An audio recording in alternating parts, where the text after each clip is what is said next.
Hello friends, welcome to my channel Aditi's kitchen.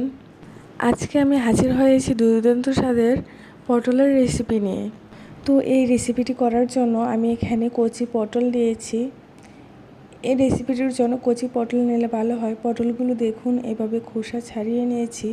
খোসা অল্প অল্প রেখেই কিন্তু ছাড়িয়ে নিয়েছি, পুরো খোসা ছাড়ানোর প্রয়োজন নেই।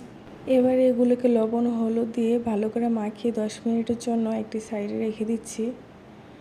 10 মিনিট পর এগুলো গরম তেলে ভেজে নিচ্ছি।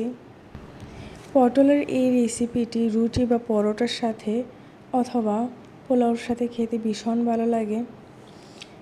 এখন এগুলো ঢেকে আমি ভালো করে ভেজে নিচ্ছি। এমন যখন ভাজা হয়ে যাবে তখন এগুলো নামিয়ে নিতে হবে। আমার এগুলো ভাজা হয়ে গিয়েছে, এখন আমি এগুলো নামিয়ে নেব। এগুলো নামিয়ে একটি সাইডে রেখে দিচ্ছি। এবার চলে যাব এগুলো রান্না করার জন্য। এগুলো রান্না করার জন্য আমি একই তেলে দিয়ে দিচ্ছি গরম মশলা। গরম মশলাগুলো একটু হালকা ভেজে নিচ্ছি। এগুলো একটু হালকা ভেজে নেওয়া হয়ে গেলে এর মধ্যে দিয়ে দিচ্ছি একটি বড় সাইজের পেঁয়াজ। পেঁয়াজটি আমি হালকা ব্রাউন কালার করে ভেজে নেব। এই তো পেঁয়াজটি এমন ভাজা হয়ে গেলে এর মধ্যে আমি দিয়ে দিচ্ছি একটি টমেটো পেস্ট।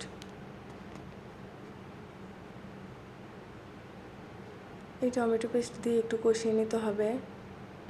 এগুলো আমি কষিয়ে নিয়েছি 5 মিনিট পর্যন্ত। এই তো এমন কষানো হয়ে গেলে এর মধ্যে দিয়ে দিচ্ছি 1 চামচ আদা বাটা আর 1 চামচ রসুন বাটা, আর দিয়ে দিচ্ছি 1 চামচ জিরা ধনিয়া বাটা। এখন এগুলোর যাতে কাঁচা গন্ধটা না থাকে সেই জন্য এগুলো ভালো করে কষিয়ে নিতে হবে।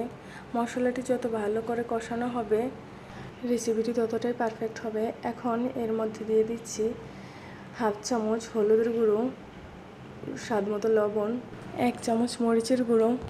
এগুলো দিয়ে আমি এই মশলাটি আরও কষিয়ে নিচ্ছি। এই মশলাটি থেকে তেল উঠে না আসা পর্যন্ত আমি কষিয়ে নিচ্ছি। এই তো আমার মশলাটি ভালো করে কষানো হয়ে গিয়েছে। এখন আমি এই রান্নাটি করার জন্য অল্প একটু জল দিয়ে দিচ্ছি, বেশি জল দেইনি। রান্নাটি যেহেতু গ্রেভি হবে তাই জল বেশি দিতে হবে না।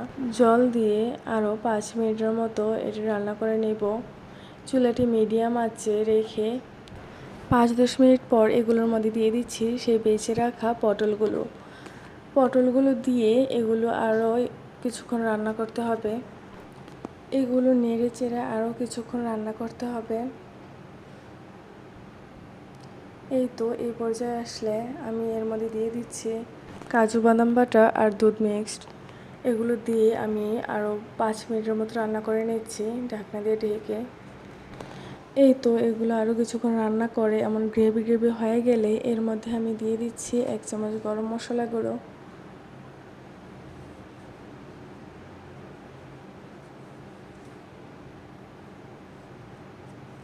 গরম মশলাটি দিয়ে আরও 5 মিনিট রান্না করতে হবে। আমার এই পটলের এই রেসিপিটি সার্ভ করার জন্য একদম তৈরি। দেখতেই পাচ্ছেন পটলের রেসিপিটি দেখতে কতটা লোভনীয় হয়েছে। আমার এই ভিডিওটি যদি ভালো লেগে থাকে তাহলে একটি লাইক করে দিবেন। আর এই ভিডিওটি দেখার জন্য সবাইকে ধন্যবাদ।